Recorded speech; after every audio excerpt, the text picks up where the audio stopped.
Magandang araw! Ako nga pala si Teacher Beth, ang iyong makakasama sa iyong pagkatuto. Bago tayo tumuloy sa ating aralin, mayroon lamang akong life encouragement verse na i-share sa inyo na makikita sa Filipos chapter 4 verse 13. Ang sabi, "Kaya kung harapin ang kahit anong kalagayan sa pamamagitan ng tulong ni Kristo na nagpapatatag sa akin."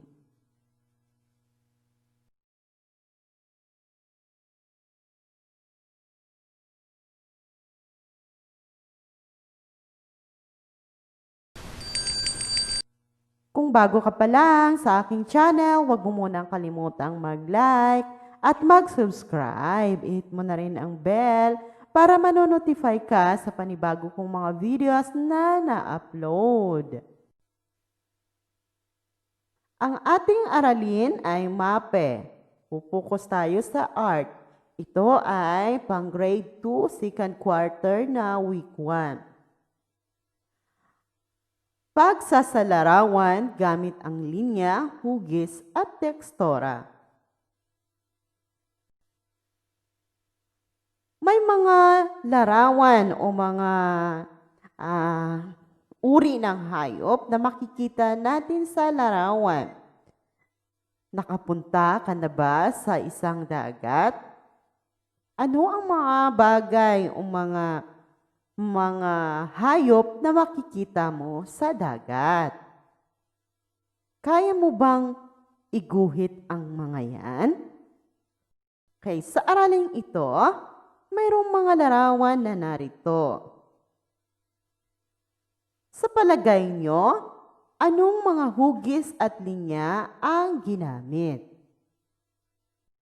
May iba't ibang uri ng linya na narito. Mayroon linyang patayo,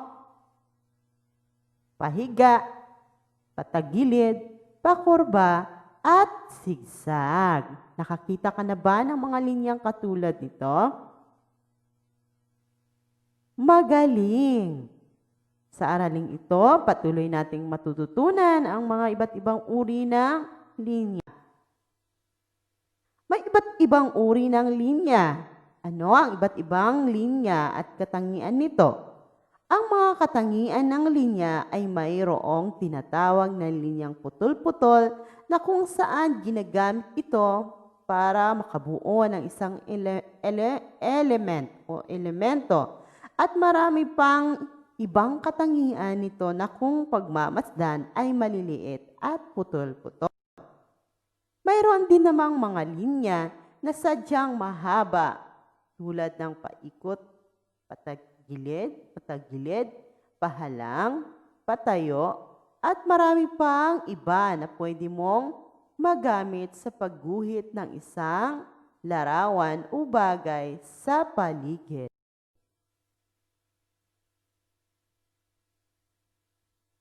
Okay, kaya mo bang gumuhit ng isang uri ng hayop na alam mo? Katulad ng ipinakita ko kaninang mga larawan, iguhit mo ito kung saan nakatira. Gawin ito sa iyong bond paper. Pwede kang gumamit ng iba't ibang hugis at kulay na gusto mo. Lagyan ito ng pamagat. May tatsulok, bilog, parihaba, biluhaba, hugis puso. Pwede ka ring magdagdag ng iba pang hugis na nagamit mo. Mayroong diamante.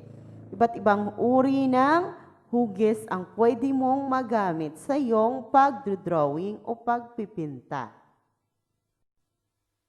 Mayroon ding mga tekstura na magagamit natin o makikita natin sa iba't ibang uri ng hayop o kagamitan sa ating paligid. Paano natin ito malalaman sa pamamagitan lamang ng ating pagtingin? Makikita natin ito agad.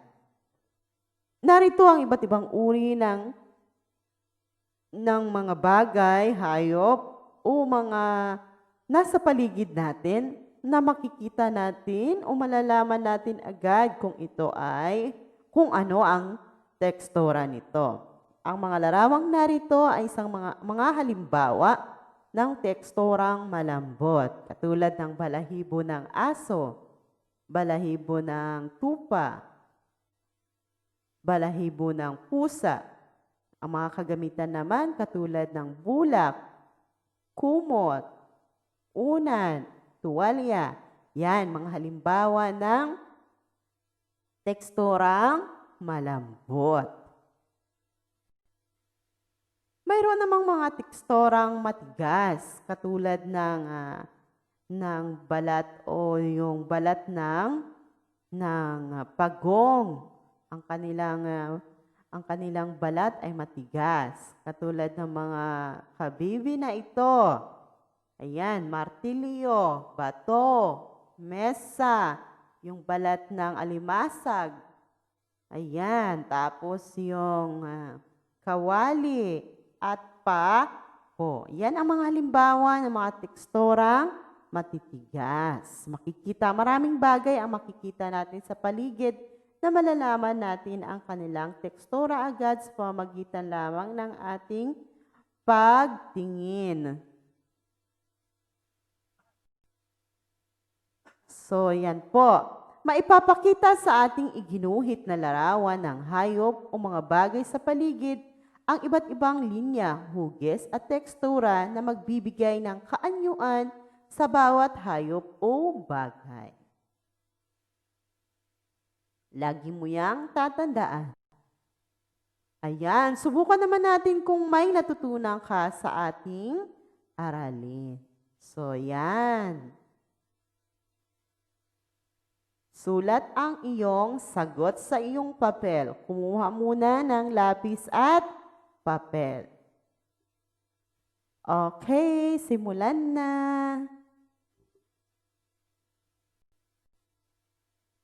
Yan ang mga sagot natin.